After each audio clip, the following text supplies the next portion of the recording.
Well, you're very welcome back to our continuing coverage on events in the Dáil today surrounding the EU Migration and Asylum Pact. And I'm delighted with my next guest. He's made his way across from the Dáil to have a conversation with me. He's somebody that I described as a pain in the ass for the government on an ongoing basis. He's always asking the awkward questions because he's typically very well informed about events on the ground and sees the interconnections between things as well. And that, of course, is Matty McGrath, who's a TD in Tipperary South. But he's actually a TD, as far as I'm concerned, for the rest of the country as well as for his own constituency. So, Matty, thank you so much for coming on.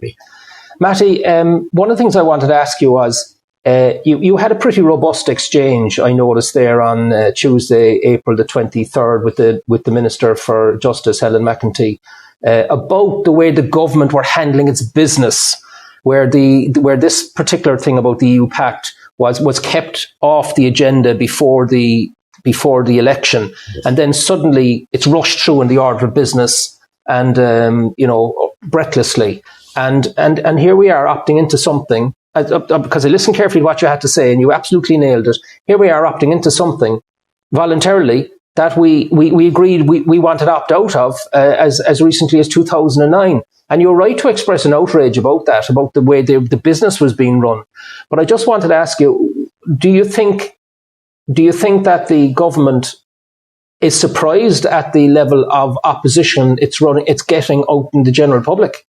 Definitely, and it became a very serious issue at that time in April, running up to the local elections and European. And remember, they had it all time to go through by the 9th of May. It would have been into the Dáil. It was just going through the Dáil without debate, going to committee for one day committee. And we saw the results of the committee. She got completely thrown to shreds, Minister of Justice, by Michael McNamara and Michael McDowell and myself and others. And then they got to stick at the doorsteps. And they didn't want another fiasco like the referendum. So they decided to bury it completely and utterly. Come back then, I kept asking every week, where is it? Just like the snow off a ditch was missing. And then come back and the first week we're back, first business committee meeting after the local elections was on the agenda with a guillotine for last week, with a guillotine, which is very serious for any legislation. Can you explain guillotine just for people? Guillotine is where they've given a finite amount of time and then call it, just end the debate and call it a vote. We had a guillotine the night before, and it was in a planning bill, which is a huge piece of legislation, 1,300 pages, I think, if not more. There were 700-800 amendments. We only got to 200 and something amendments, and they guillotined that also. So they cut the debate, deferred to the vote. They tried that, and then last week, I suppose, with the persistent raising of it, of course, the national media didn't go near it, as per usual. I was surprised. And the amount of, I suppose, people power and emails and contacts, they decided to give it the debate last week. But it was, and then they decided at 10 to 8, it was supposed to finish at 8:05, 10 to 8, they decided that they would lift the guillotine and they would have more speakers lined up. I'd been checking all through the evening for how many speakers were left. There was none. And it was about to go to finish. And they were afraid that the vote would be persistent of it because the last item of business before the votes, and they wouldn't win the vote. So they came in to whip. Albeit they had told us they might. Sorry, can I just pause you there, Matty? Yeah. Are you saying, sorry, I'm clear on this now on behalf of the viewers. Yeah. Are you saying that the government was losing confidence in its on its ability to get a yes vote? So were people going against their whips then in the main parties? No, but the fact is they have a time limit for a voting block on Wednesday night. Tomorrow night they have all their members there. But the debate was going to end, and it was earlier than we expected before the voting block, so they extended it and said that more people to put in tomorrow. When I called a vote against that, and Sinn Féin joined me, we were only beaten by 6 votes. And 2 of those were beaten by 3 votes.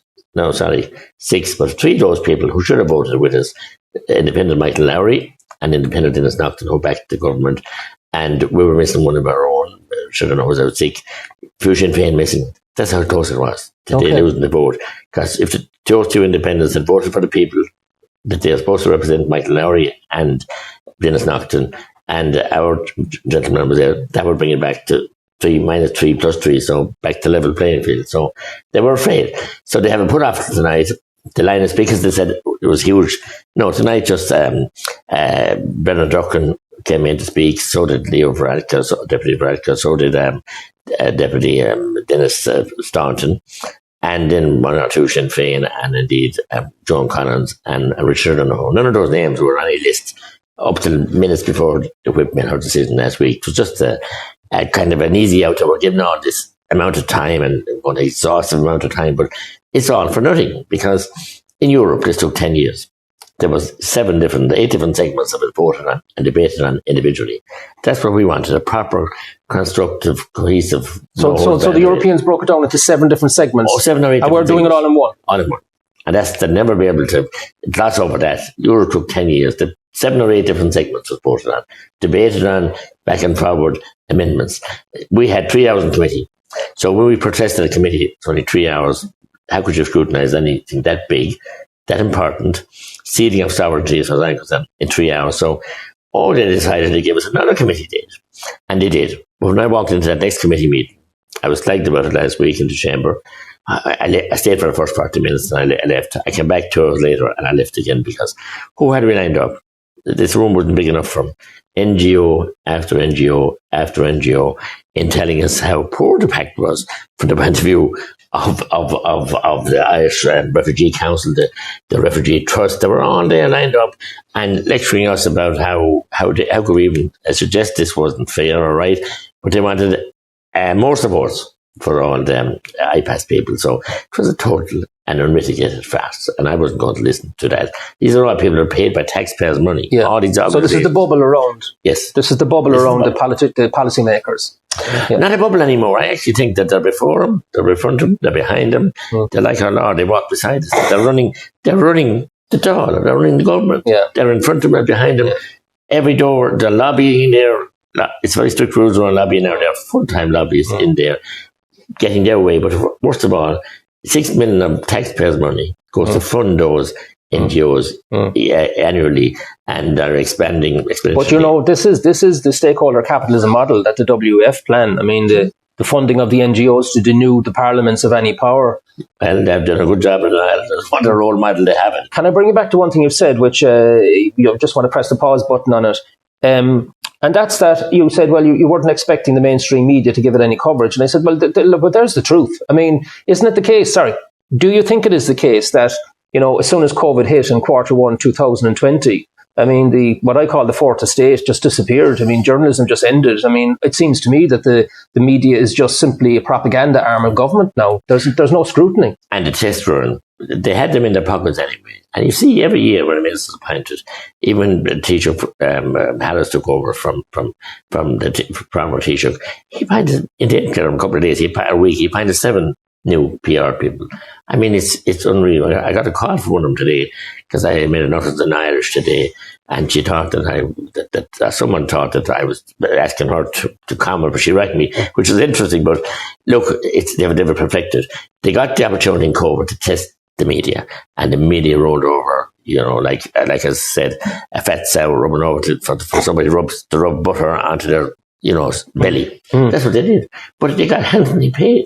The RTs, all the big the monies they got. RT were broke before COVID, and they came back into the black.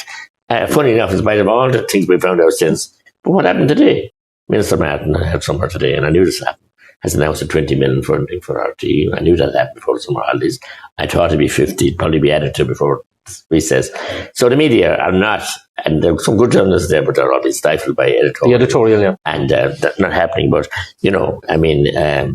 someone will still say, we like you, Matty, but we don't like the way you think. But when we come back then, to just to spin it around a bit, when we come back to the vote on the 8th of March, when the Irish people put the run on the government on the 2 constitutions, yes. They didn't pick that up from mainstream media. I mean, they picked that up, the analysis from Michael McDowell and Una McGurk and people like yourself. 3 or 4 people. They picked it up from Suffragette and the Seat, where they wouldn't publish the Attorney General's advice. They wouldn't publish copies of the right, which the public are entitled to, advice, critical advice from a plethora of interdepartmental meetings about the implications of these two votes. And I say one thing about it another. So I was quite shocked then when we fast forwarded, when they did the exact same thing with the migration debate, buried it. They wouldn't publish the AG's report. They wouldn't publish interdepartmental. But I was pleasantly surprised strangely surprised that the vote wasn't more strong against the government parties. But I've come to the analysis, I made the analysis for a long time, the whole public service is so massive, the NGO industry, all those hangers-on, I call them as well, they're all voting for the government, because the government is putting money in their pockets and put food in. And the person said it to me a long time around, look, he said, Matty, you must remember, all these people have money in their pockets, albeit the cost of living is high. They gamble that it's better to stay with this crowd than to change. So, on mature reflection, then when they had absolutely no opposition in Sinn Féin, they had flip-flops so many times. Yeah. They had more flip-flops than the TV show. So I'm making the point that a lot of people should have went out to vote. Can't say they should, but that I thought would go to vote, didn't go to vote. And then, as I said, the government know themselves, all these people have the hands around the handlebars of power. I mean, the top civil servants, the whole public sector system, they all voted for the status quo because that is protecting them. They're under the big tree. And if that tree was shaken a second time, they might be worried. So that's effectively the equivalent of the Irish deep state, isn't it? I mean, you have the government in the middle, and then you have the media captivity, and you have the senior civil servants that are clearly very pro the globalist agenda with our engagement with the UN and all of that. And I mean, the people's voices then. What's interesting, Matty, sorry, about the vote of the 8th of March is that the Irish people talk to one another again. I mean, that's how they learn. Yes. Wasn't that interesting? They put us all into silos, locked us away from each other, frightened the life out of them with COVID, and no inquiry into COVID, mind you. That's gone off the table completely. I'd like to tell you about the first meeting we had about that, but some other time maybe. But then to cap it all, then the likes of Matty McGrath and many other eminent lads and anybody else that goes across the river to challenge anything. You're dealing with all government-appointed justices of the state. So, you mean, they're all depending on promotions, pensions, and none of them are going to rock the boat. Because, I mean, the government couldn't be wrong. I mean, they appointed me. How could they be wrong? Yeah. And that's the mentality. It's a very serious situation. Well, were you disappointed then with sorry, I'm not saying you were, but the outcome of the local elections, where there was a surge in the independent vote. Yes. The media focused on the collapse of the Sinn Féin poll. And I was like, but that's not the big story. The big story is what's happening in Europe is happening in Ireland. Yes. There's a growth against the party system. Of course there is. And we got the debate and all the time through the narrative, through the count, and the count's pretty long. Or Fianna Fáil are ahead of Fine Gael with so many seats. Fine Gael are ahead of Fianna Fáil. Ticked off 2 or 3 days during the count. And the one Kildare was last. But they never admitted or published that Fianna Fáil lost seats. Yeah. Fine Gael lost seats. Sinn Féin lost seats, but independents grew enormously. Yeah. So that was all buried in it. But I was so delighted that Michael McNamara, as independent, got elected to Europe, who has been a strong voice, and hopefully he will be a strong voice out there. But I feel it's more important to be a strong voice here because it's so vast out there. One voice is very rarely heard. And Matty, how do you, just to kind of ask you one final question, and it is a very hard question, I know, but your opinion is highly valued. We're close enough to a general election, close enough to it. How do you see the momentum going now from the constitutional referendum, the local elections, yes, and the Europeans? How do you see that flowing into the general election? And especially given the likelihood that the government are going to pass this awful migration pact bill. I mean, if between now and then we get, I'm not saying nobody desires this, but if nasty things happen on the streets, if nasty things start to happen, the mood can flip very quickly towards anger towards the conventional parties. I'm a political life all my life. My late dad was in the War of Independence, been 14 months incarcerated. His efforts, and indeed was a founder member of Fianna Fáil, which I was up till 2011. But I honestly think they're such a cocoon now. They're so isolated and insulated with all the NGOs around. They think they can walk on water. They got severe bashing in the referendum. They decided because get rid of Taoiseach Varadkar will be all right. The new kid on the block was all guns blazing on every issue. But no, I think they're actually trying to create division. Take my county, for instance. Borrisokane was one of the first places that took in a refugee centre for Ukrainians. There was incidents and hassle there, but they brought a very good community meeting. The elected reps and all were there, and they became a model of how to treat the refugee situation. Go down the road to Rossgray. We saw what happened there. They used the might of the soft caps, they call them. It was disgraceful the way the Gardaí handled that. In front of the cameras, all choreographed. Send a message to Crappies lie down once again. They came on then to Cashel, where we defeated them because of housing, of issues of the hostel being needed by the county council for our own homeless. And then they come down to Rathcavan then is another place, North Tipperwell, very north. So there's a vein right down through the county, the strong county who led the way in the War of Independence and the Civil War. And they came down along then to Rathcavan then was a nursing home being changed over into a reception centre for Ukrainians. Now that's been turned on their face again, and the people are being treated badly, like Borrisokane. The deal is off, and it's now going to be IPAS centres, both of them.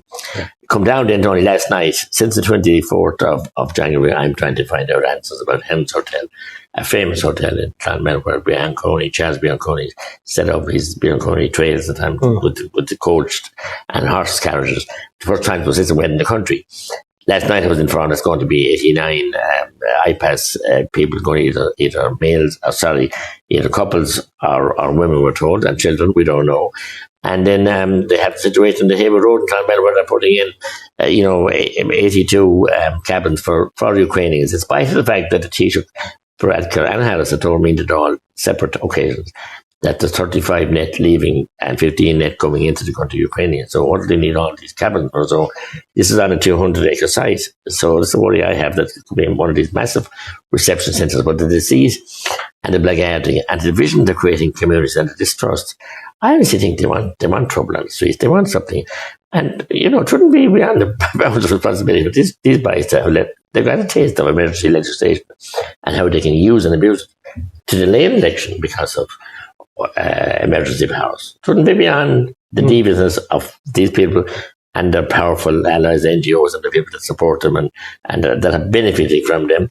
We see the money people are making, obscene money that people are making from, a derelict building, a semi-derelict building, greedy entrepreneur, and he goes and sets this up, applies to the highly secretive, highly inept Department of Information, and have no trust with public reps. Imagine since the 26th of January, I was asking questions and I couldn't get an answer on the phone call yesterday at 4 o'clock that this was happening. So that's the kind of disease, and that's the kind of disgraceful way that public representatives are being treated, not the mindset of public. So, I mean, the arrogance, the two parties have come together, of Civil War party, have come together now, they've coalesced, and they think they can hold on to this nice little cozy system that has suited them. Have had all their political appointments of justice, had all their political appointments everywhere, even one today, even I wish Michael McGrath well, but they have their own cozy set up, their pension pots organised, and they're not interested in serving as Táchtaí Dáil, as representatives of the people whose sole function is to be Táchtaí Dáil, messenger of the people, to, under the Constitution, as they're given that power of vote, to serve the people of Ireland. Their masters now are Europe, WEF and WHO. They've lined themselves over those, and their NGOs steer them along that way, and it's more and truer and urgent. That's a great pity for our democratic system, which was so dearly won just over 100 years ago. It's a very, very sad situation. It is very, very sad. It's a very, very sad summary. I only hope that you're wrong in terms of the. So do I. I only hope that you're wrong, and that the next general election, that more people, because we're beginning to see it, more people are waking up, seeing the interconnections, and saying, "I'm fed up with this. I'm not putting up with this anymore." But you're right. I mean, the power and the scale and the depth of the deep state, the greater state that's out there, is such that the task facing the rest of us is absolutely enormous. And it's even more sad when you see the phony opposition with Sinn Féin for the last couple of years. And it's totally phony. Like, we found out if we needed this issue or many other issues, they've abandoned the people that thought that they were going to be some relic of an opposition. So I'm sure that the government are delighted. They said independents won't come together. Like as I said, we had 2 independents last week, Deputy Lowry and Deputy Lockton, who voted with the government on this pact, even though they told the constituents they weren't. But look, I mean, we'll see tomorrow night the colour of their money, and it'll be passed, which is disgraceful. And as I said, we deal a second time. Remember in Lisbon, getting that right under Lisbon 2009 to opt in. And Denmark, the Minister of Justice tonight mentioned about, in her closing remarks, mentioned about Denmark, a totally different scenario. But she's reading out scripts that's prepared and everything else. And it's just a shocking situation.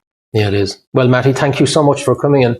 And thank you so much for continuing the fight against what is clearly a massive leviathan. But I mean, it's all these things come to an end at some stage. They do, and I think they will come to an end at some stage. But what amount of damage is going to be done? Meanwhile, when you look at the children's hospital, you look at the health system, look at everything else, they're operating in a bubble. In that the state here has failed in so many areas of delivery on any issue, so they don't care. Yeah. Okay. Well, Matty, thanks so much for coming. I appreciate it.